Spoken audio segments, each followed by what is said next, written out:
Paz, senhor, irmãos, eu tenho aqui um estudo bíblico para a gente fazer agora, que vai tirar a dúvida de muitos irmãos sobre o que o Senhor disse aqui no versículo 28 de Mateus, que diz assim: em verdade vos digo que alguns há dos que aqui estão que não provarão a morte até que vejam vir o Filho do Homem no seu reino.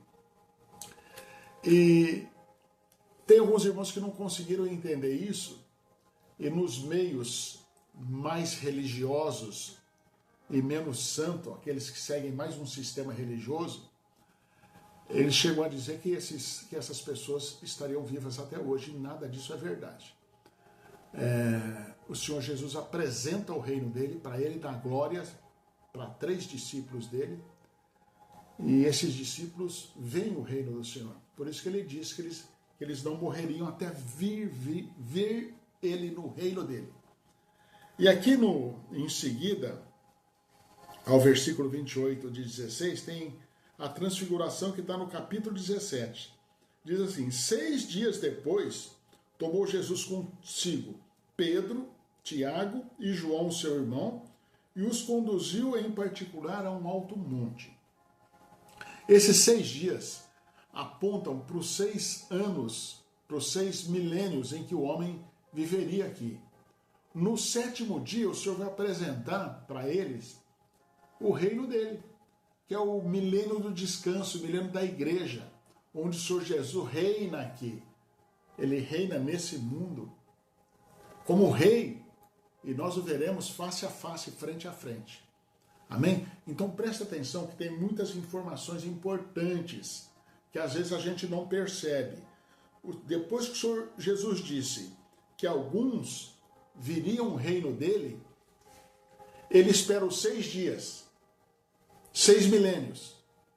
E no 7º dia, 7º milênio, ele está transfigurado como sumo sacerdote eterno.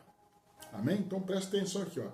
Transformou-se diante deles, e o seu rosto resplandeceu como o sol, e as suas vestes se tornaram brancas como a luz.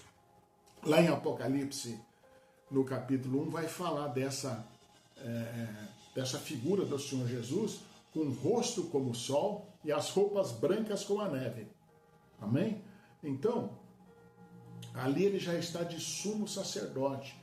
Ele tem aqui uma fita de ouro aqui no peito, já como o sumo sacerdote se vestia.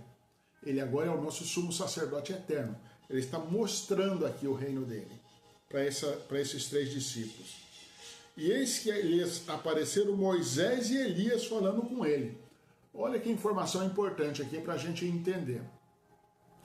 A Bíblia, ela é rica em informação. E tudo que a Bíblia fala, ela é útil em nos alertar para alguma coisa. As 2 testemunhas de Apocalipse estão em Apocalipse 11. E não são Moisés e Elias. É a casa de Judá e a casa de Israel.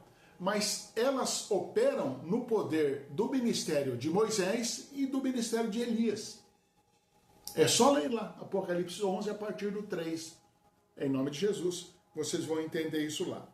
Estando ele ainda a falar, eis que uma nuvem luminosa os cobriu. E da nuvem saiu uma voz que dizia: este é o meu filho amado em quem me comprazo, escutai-o. Esse é meu filho amado em quem eu tenho prazer, escuta ele. Escuta, porque as coisas estão programadas, eu estou passando aqui tudo o que está acontecendo. O Deus Pai está falando, ele está passando como as coisas vão acontecer. Tudo aponta para lá. Escuta ele, porque não tem outra saída, e isso aqui não vai mudar. Os discípulos, ouvindo isso, caíram sobre os seus rostos e tiveram um grande medo. O cair sobre o rosto é cair no chão. Toda pessoa que viu o Senhor glorificado, ele cai no chão, tá? Porque o Senhor é muito poderoso. Aproximando-se Jesus, tocou-lhes e disse: levantai-vos, não tenhais medo. Erguendo ele os olhos, ninguém viram senão unicamente a Jesus. Descendo eles do monte, Jesus lhe ordenou, dizendo: a ninguém conteis a visão. Tem que o Senhor Jesus fala que foi uma visão aqui. Até que o Filho do Homem seja ressuscitado dentre os mortos. Então, esses três viram o Senhor Jesus no reino dele, 6 dias depois que ele disse que viriam. No sétimo dia, no sétimo dia, entramos todos nós no milênio, ressuscitados e arrebatados, nessa ordem. Ressuscita primeiro e arrebata depois. Amém? E Pedro, irmãos, vai confirmar isso. Aqui em 2 Pedro, no capítulo 1, a partir do versículo 16. 2 Pedro, abra aí, para vocês entenderem. 2 Pedro, capítulo 1, versículo 16, Pedro diz assim: porque não vos fizemos saber o poder da vinda do nosso Senhor Jesus Cristo, segundo fábulas astuciosamente compostas, mas nós vimos a sua majestade. Cuidado com as fábulas. Cuidado, elas estão dentro de igrejas. O Senhor Jesus vem sobre uma nuvem. Ele fala isso nos evangelhos dele, o Apocalipse fala isso. Ele vem dessa maneira. Ressuscita primeiro os mortos, arrebata os vivos depois.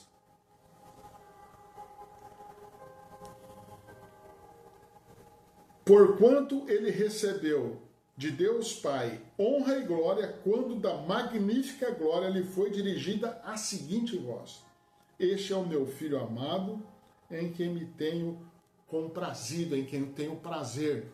Então o Senhor Deus Pai revela para as três figuras que estavam ali, Pedro, João e Tiago, que aquele era o Filho de Deus. E mostra ele em poder e glória, reinando como sumo sacerdote e como rei eternamente já. E no versículo 18, para a gente encerrar esse entendimento, Pedro diz assim: e ouvimos esta voz dirigida do céu, estando nós com ele no Monte Santo. Então, essas três figuras, Pedro, Tiago e João, viveram para ver o reino do Senhor eterno, o reino da glória, o reino da justiça, o reino da eternidade, da verdade, em que a igreja, a nação de reis e sacerdotes, estará reinando com ele no milênio, no 7º dia, como ele se revelou aqui no 7º dia, é o 7º milênio. Amém, irmãos? Está entendido? Está esclarecido isso aqui? Irmãos, eu peço aí para os irmãos que gostam de estudo e sabem que as redes sociais é árida para a palavra do Senhor. Então compartilhe isso, que é muito importante. E deixa aí o seu like, porque o seu like vai fazer o YouTube distribuir mais esse vídeo para outros lugares. Em nome de Jesus. Deus te abençoe. Deus abençoe a sua família. Deus abençoe o seu entendimento. Te coloque no caminho do entendimento, que é a palavra dele. E você não saia daí, nem para a direita, nem para a esquerda, em nome de Jesus.